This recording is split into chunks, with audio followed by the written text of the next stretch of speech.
Mon père avait de nombreuses facettes. Il a tenu des rôles très divers.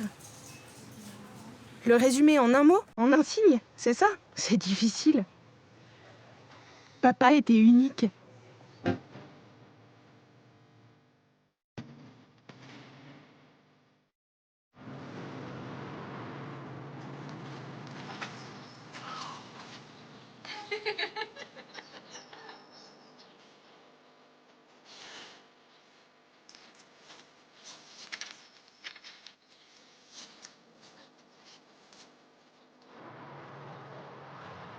Patrice Dalle était un grand militant.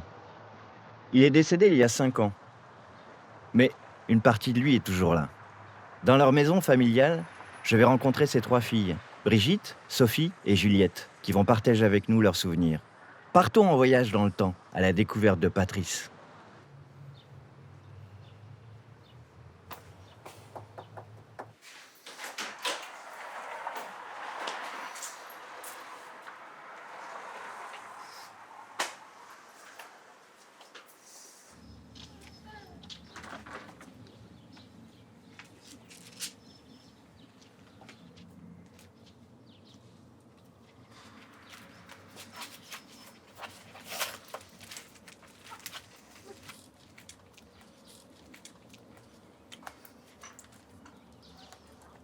C'était un vrai clown, il inventait toujours des histoires. Au moment des anniversaires, il fallait toujours qu'il en rajoute. On ne pouvait jamais souffler les bougies tout de suite. Il fallait attendre qu'il compte jusqu'à 3, et si on n'était pas tous prêts en même temps, il recommençait à 0. Ça prenait des heures. Il était comme ça.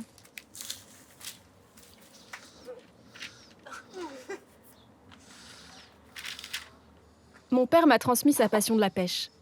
Moi, ce que je préfère, c'est pêcher à la montagne. J'adore la montagne.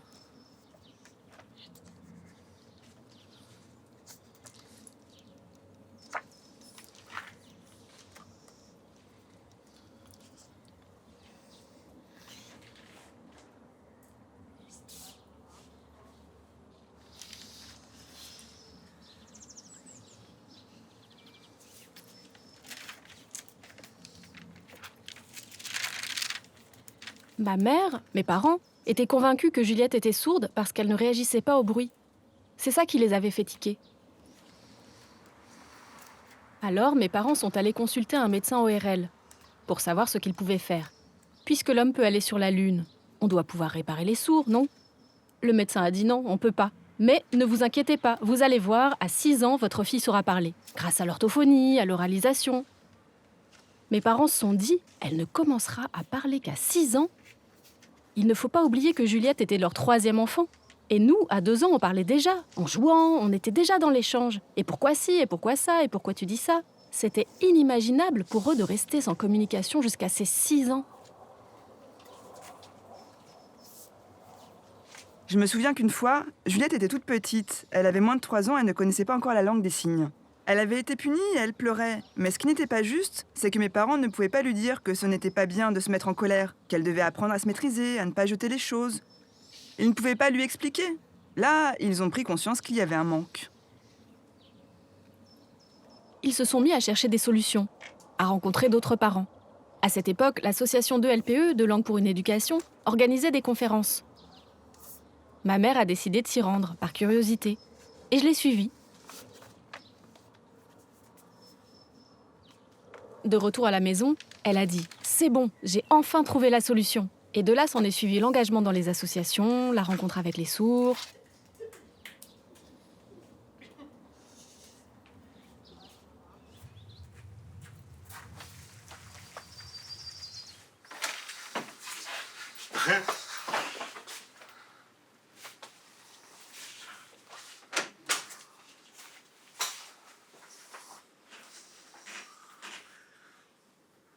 L'association de LPE organisait régulièrement des réunions le soir. On se donnait des nouvelles et on se tenait au courant des actions menées sur Toulouse. Et c'est là que quelqu'un nous a dit « Une famille de Ramonville a une fille sourde et souhaite qu'une personne sourde vienne chez eux pour lui enseigner la langue des signes. » On s'est regardé, un peu étonné. « Ça s'appelle du service à domicile. »« Ah bon, mais ça consiste en quoi ?»« À ce qu'un sourd aille chez eux pour apporter de la langue des signes à la petite. » Mais à cette époque, On n'avait pas de recul linguistique sur la langue des signes. Pas de pédagogie, on n'avait pas les concepts. Ça commençait à peine à émerger, donc ce n'était pas évident.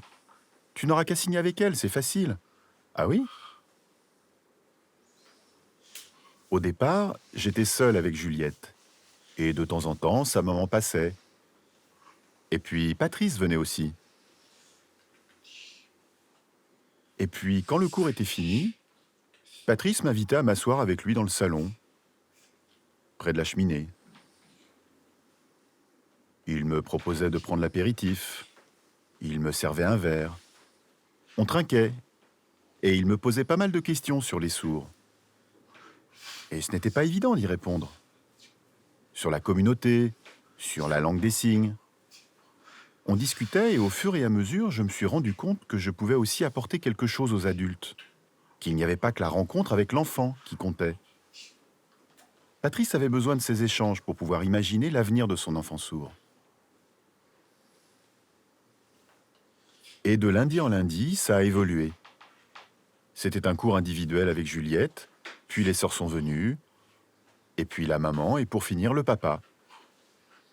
Je ne comprenais pas bien pourquoi ils assistaient au cours, et petit à petit, on s'est retrouvés à échanger tous ensemble en langue des signes.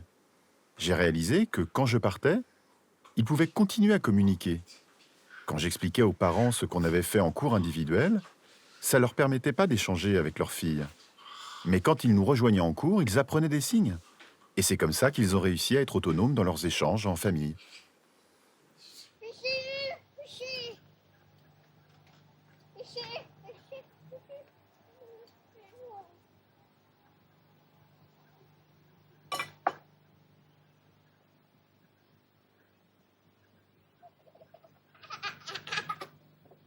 Ils voyaient Juliette évoluer et ils ont compris que leur enfant avançait grâce à cette langue.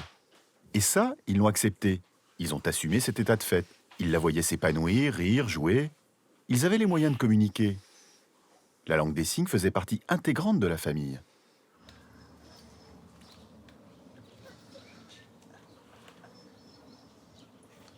Je me souviens, c'était ici. Aucun sourd n'était venu à la maison, hein. Il n'y avait jamais eu de sourd à la maison. Le premier, c'était Jacques. Je me demandais ce qu'il venait faire à la maison, dans ma famille, quelqu'un que je ne connaissais pas. J'étais timide, mais heureusement, Jacques ne faisait pas un cours classique. Il m'immergeait dans un bain de langue et j'y prenais un plaisir fou. On faisait des jeux. Tu te rappelles? Avec Jacques, toi et Sophie, on s'amusait à nommer les couleurs des motifs de la tapisserie du couloir. Et au bout de 2 ou 3 ans de langue des signes, on a créé des codes. Oui, Pour pas que les parents nous comprennent. on signait seulement avec nos petits doigts. C'est ça. Ça fait partie de la culture sourde. Souvent, pour ne pas être compris, les sourds transforment leurs signes. Et nous, on s'est inventé un code. Les parents ne pouvaient pas nous suivre.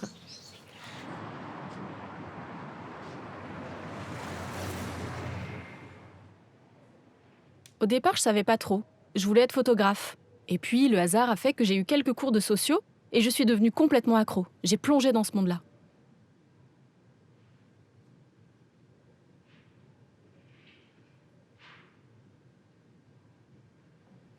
Quand je suis entrée en maîtrise, j'ai décidé de faire mon mémoire sur les familles entendantes ayant un enfant sourd. C'était un sujet qui me questionnait personnellement, ayant des enfants entendants et une sœur sourde. Pour moi, signer, c'était naturel, ça allait de soi. Mais pour eux, peut-être que ça avait été différent. Entendants, ils ont donné naissance à un enfant sourd. Et ils décident de l'élever en langue des signes, sans connaître cette langue. Ce n'est pas évident comme choix. Comment en sont-ils arrivés à prendre cette décision? Ça me questionnait.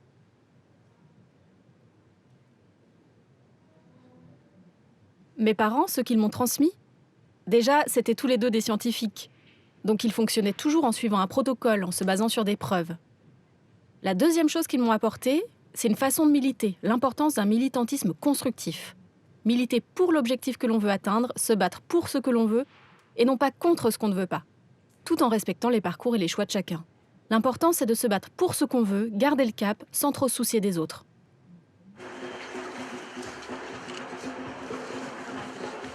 Pourquoi est-ce que nous sommes présents aujourd'hui? Moi, par exemple, en tant que parent entendant, j'ai un enfant sourd. Bien sûr, sa surdité a été découverte. Il est né sourd. 80% des enfants sourds naissent de parents entendants.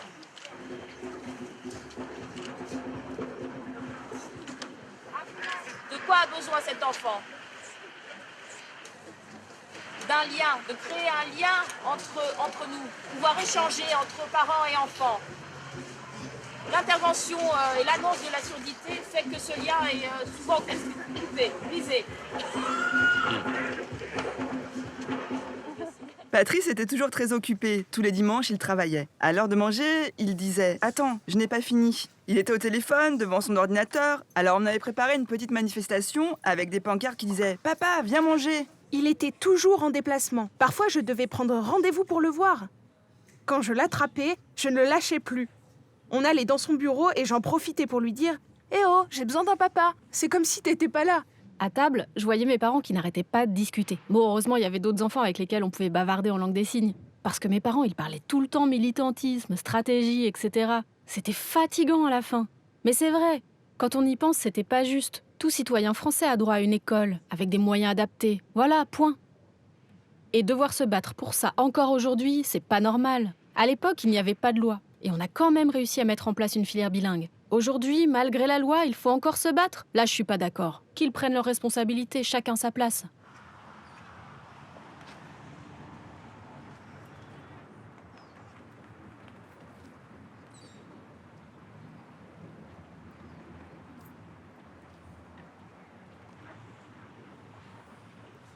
Patrice, en fait, ce qu'il voulait, c'est que son enfant reçoive un enseignement normal. Il ne voulait pas qu'il soit question de soins, de rééducation, que le médical intervienne dans l'enseignement. Ça, il ne le voulait vraiment pas. Sa femme était professeure de mathématiques. Et Patrice, lui, était maître de conférences en informatique. Donc tous les deux, ils avaient déjà une réflexion, du recul sur la question de l'enseignement. Avec Patrice, on était toujours soucieux. On voulait que la relation éducative entre les élèves et leurs parents se passe au mieux. Et on discutait souvent ensemble. Un jour, il me dit « Tu as donné des devoirs sur les pronoms relatifs et Juliette a écrit une phrase bizarre. » Ah bon ? Pour moi, la phrase est grammaticalement correcte. Oui, la phrase est correcte, mais elle est vraiment typique d'un sourd. Pourtant, il n'y a pas d'inversion de mots. Non, ce n'est pas ça. Juliette a écrit cette phrase. « Je vois un oiseau qui chante. » Eh ben oui, c'est correct. Oui, mais c'est quand même bizarre d'écrire « voir chanter ». Chanter, c'est du son. C'est donc une perception purement visuelle. Ah, c'est parce que Juliette est sourde qu'elle l'a pensé comme ça. Oui, la phrase est cohérente. Elle garde sa manière naturelle de s'exprimer dans un français grammaticalement juste. C'est vrai, c'est incroyable. Ça nous a fait plaisir.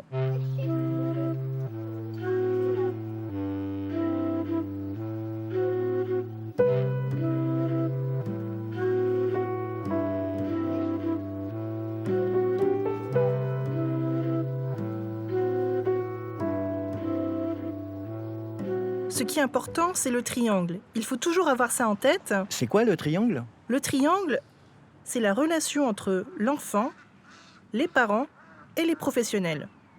La relation parent-enfant est très importante.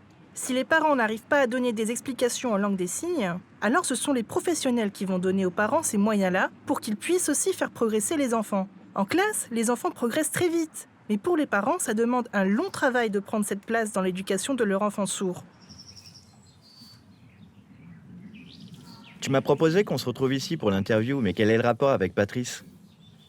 Ma première rencontre avec Patrice, c'était ici, dans ce bâtiment. Patrice m'a expliqué que pour la première fois dans le milieu scolaire, un professeur sourd enseignait pour des élèves sourds. Une classe où tous les élèves sont sourds, avec un enseignement en langue des signes, une pédagogie adaptée. C'était du jamais vu. Moi, j'ai reçu une éducation oraliste. Je n'ai pas connu ça. Quand je suis entré dans cette classe, j'ai eu envie de suivre le cours avec les élèves. J'ai été immédiatement convaincu. Ça a été une véritable révélation.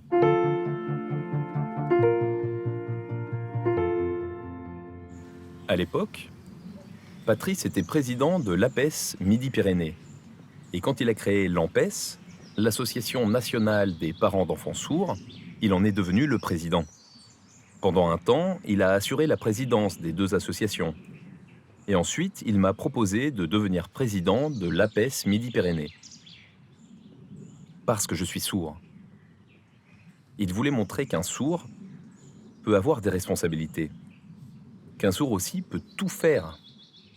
Il m'a accordé sa confiance. Et ça m'a permis de prendre confiance en moi.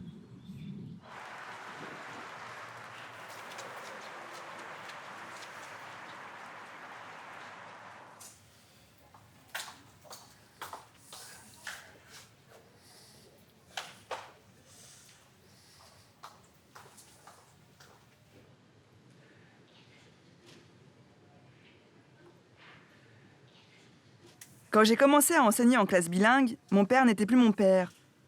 Il est devenu mon collègue, mon patron. Et je me souviens que le dimanche, mon mari et mes sœurs en avaient ras-le-bol. Pendant les repas avec mon père, on se mettait en face l'un de l'autre et on parlait des classes bilingues, des manifs, comment on pourrait protester contre la suppression des financements par le rectorat, ou bien de pédagogie. Oui, on parlait beaucoup de travail. Et l'été, pour décrocher, il fallait aller à la montagne pour passer de vraies vacances. Mais ici, on ne pouvait pas s'en empêcher. Au bout de 5 minutes, la discussion déviait sur les sourds, la langue des signes, la pédagogie. C'était pas du tout barbant, au contraire. Je le tenais au courant de ce qu'on faisait en cours et Patrice me proposait des solutions informatiques. J'en testais certaines et il les ajustait. Ces échanges étaient fructueux, mais par contre, notre entourage en avait marre.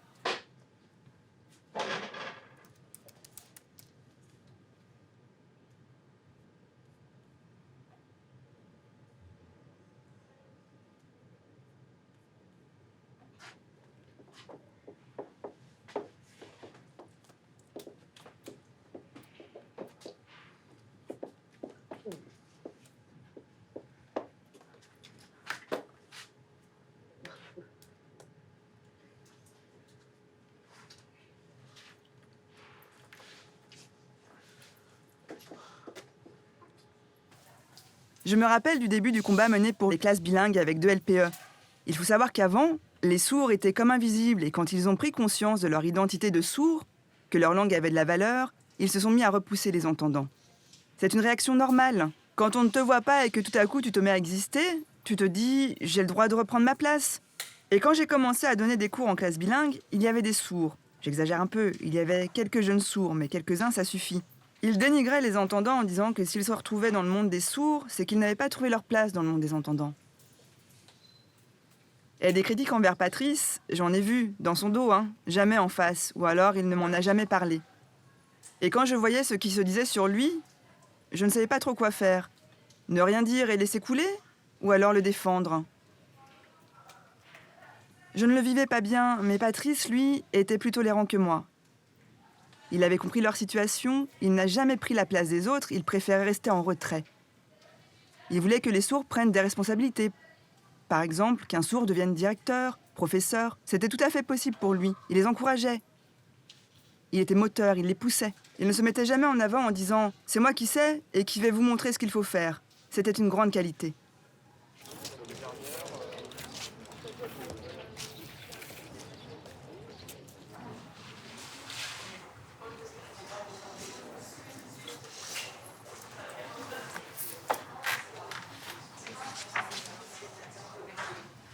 À la maison avec mes parents, la question de l'apprentissage était très présente. Dès qu'ils ont pris conscience de ma surdité, ils se sont attelés à mon éducation. Sans en avoir conscience, j'ai baigné dans cette atmosphère. Ma mère, qui était une très bonne enseignante en mathématiques, me donnait des cours à la maison. Je me suis nourrie de tout ça. C'est comme ça que j'ai acquis des connaissances.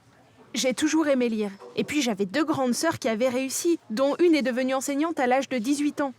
C'est un modèle dont j'ai hérité naturellement. J'aime partager le savoir.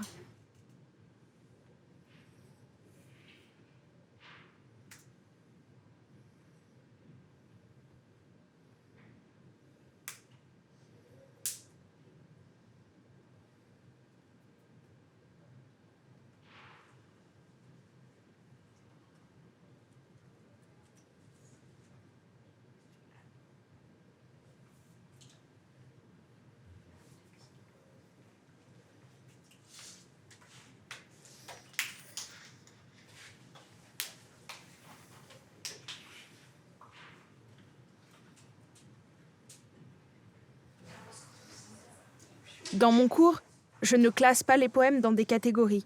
Ce n'est pas figé. Chacun peut apporter son point de vue. Et cette approche me vient de la manière dont mon père m'enseignait les mathématiques. Habituellement, quand on enseigne les maths, on énonce les règles, on donne des formules, et puis on passe à l'exercice pratique. Mon père avait l'approche inverse. Il me donnait d'abord les exercices à faire et j'essayais d'en trouver la logique. Et quand je l'avais trouvé, il me donnait la leçon. Mon père citait souvent cette phrase de Nelson Mandela. Cela semble toujours impossible jusqu'à ce qu'on le fasse. Du coup, on ne pouvait jamais dire que c'était impossible, jamais. À chaque fois que je disais « je peux pas », il me sortait cette citation. À chaque fois, j'en pouvais plus. Bon, cette journée me donne beaucoup d'espoir. Parce que je ne sais pas si vous vous souvenez, mais il y a 6 ans, nous avions fait une manif ici même à Toulouse pour la création des classes bilingues, pour la reconnaissance des classes bilingues. Et là, il y avait des gamins qui étaient concernés à ce moment-là. Ils étaient tout petits. Et maintenant, ces gamins-là ont grandi. Je les vois distribuer des tracts. La richesse, c'est si maintenant on regarde les métiers pratiqués par les enseignants, les élèves qui sont sortis de ces structures, de ces classes bilingues, on voit là aussi un éventail de métiers très riches. Et ce qu'il faut souligner, c'est que ce sont des métiers choisis par ces élèves.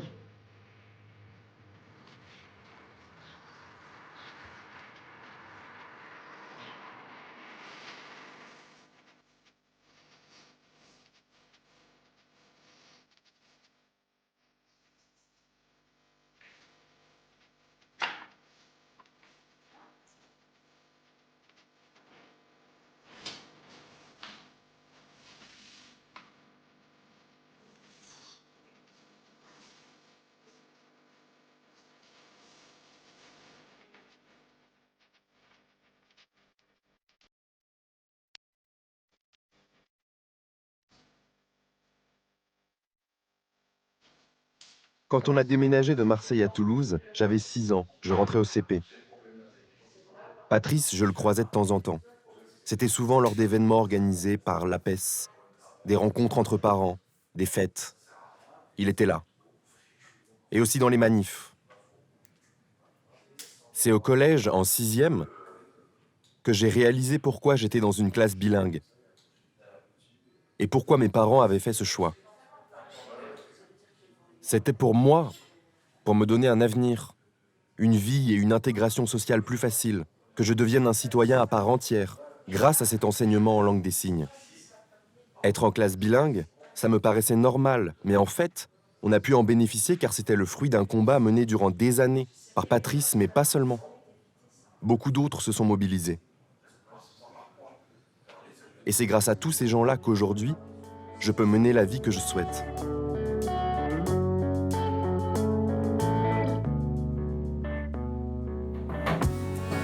Ce que Patrice et sa famille nous ont apporté à nous les sourds, eh bien, de voir les sœurs de Juliette, encore enfants, qui connaissaient la langue des signes, sa maman qui savait signer, ça nous renvoyait quelque chose de fort. Une famille entière qui s'était mise à la langue des signes et qui signait bien, qui était dans la rencontre avec les sourds, à l'écoute. Ça avait du sens, c'était surprenant. Il n'y en avait pas d'autres des familles comme celle-là. Patrice était très, très militant. Il était calme, réfléchi. Il prenait tout le temps des notes, tout le temps. Tout ce qu'il observait, il le mettait par écrit.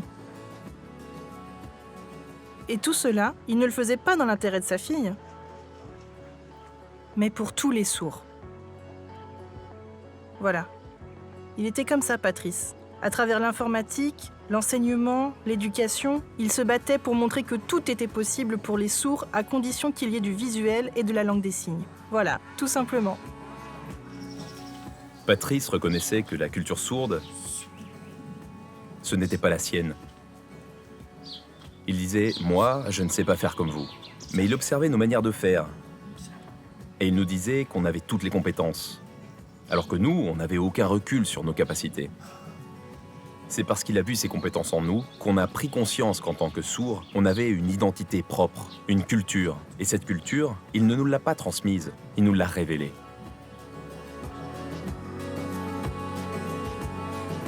Quand je repense à l'attitude de mon père dans les discussions, je me dis que c'était un vrai sage.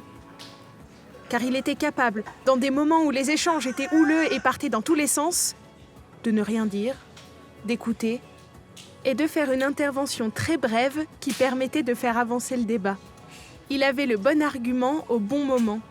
Il ne partait pas dans des explications interminables pour se faire comprendre. En une seule intervention, ce n'est pas qu'il les faisait taire, il les faisait réfléchir.